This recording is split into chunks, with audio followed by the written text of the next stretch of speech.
বাংলাদেশে একটি গণতান্ত্রিক সরকারের দায়িত্ব গ্রহণের অপেক্ষায় আছে তুর্কি। গণতান্ত্রিক সরকার দায়িত্ব নিলেই ব্যবসা বাণিজ্য সহ নানা খাতে অংশীদারিত্বের মাধ্যমে কাজ করবে দুই দেশ। রবিবার বিএনপি মহাসচিব মির্জা ফখরুল ইসলাম আলমগীরের সঙ্গে তুর্কির রাষ্ট্রদূতের বৈঠকের পর এসব কথা বলেছেন বিএনপির স্থায়ী কমিটির সদস্য আমির খসরু মাহমুদ চৌধুরী। এদিকে অন্তর্বর্তী সরকারের প্রতি অবিলম্বে নির্বাচন দেওয়ার আহ্বান জানিয়েছেন দলটির স্থায়ী কমিটির দুই সদস্য জয়নুল আবদিন ফারুক এবং আব্দুল মঈন খান। বাংলাদেশে নিযুক্ত তুর্কির রাষ্ট্রদূত রামিজ সেনের সাথে বৈঠক করেছে বিএনপির একটি প্রতিনিধি দল। রবিবার বিকালে দলটির মহাসচিব মির্জা ফখরুল ইসলাম আলমগীরের নেতৃত্বে বিএনপি চেয়ারপারসনের গুলশানের রাজনৈতিক কার্যালয়ে বৈঠকটি অনুষ্ঠিত হয়।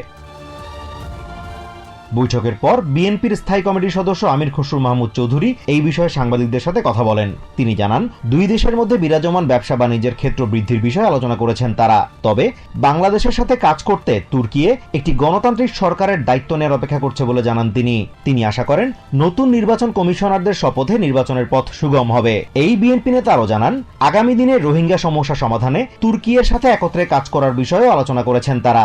যত দ্রুত সম্ভব নির্বাচন আয়োজন করতে অন্তর্বর্তী সরকারের প্রতি আহ্বান জানিয়েছেন বিএনপি চেয়ারপারসনের উপদেষ্টা জয়নুল আবেদিন ফারুক। রবিবার জাতীয় প্রেস ক্লাবের সামনে নবীন দল আয়োজিত এক অবস্থান কর্মসূচিতে এসব কথা বলেন তিনি। তার আশঙ্কা, নির্বাচন দিতে দেরি করলে ষড়যন্ত্রকারীরা দেশে অরাজকতা সৃষ্টি করতে পারে। এদিকে স্বৈরাচার থেকে গণতন্ত্রের পথে আসতে এই সরকারকে দ্রুত প্রয়োজনীয় সংস্কার করে ভোটের অধিকার ফিরিয়ে দিতে হবে বলে মন্তব্য করেছেন বিএনপির স্থায়ী কমিটির সদস্য আব্দুল মঈন খান। রাজধানীর শেরেবাংলা নগরে বিএনপির প্রতিষ্ঠাতা জিয়াউর রহমানের সমাধিতে যুক্তরাজ্য বিএনপির সাবেক সভাপতি মহিদুর রহমানকে সঙ্গে নিয়ে শ্রদ্ধা নিবেদন শেষে তিনি মন্তব্য করেন। Azimur Rashid Kanak, TVN 24 news desk.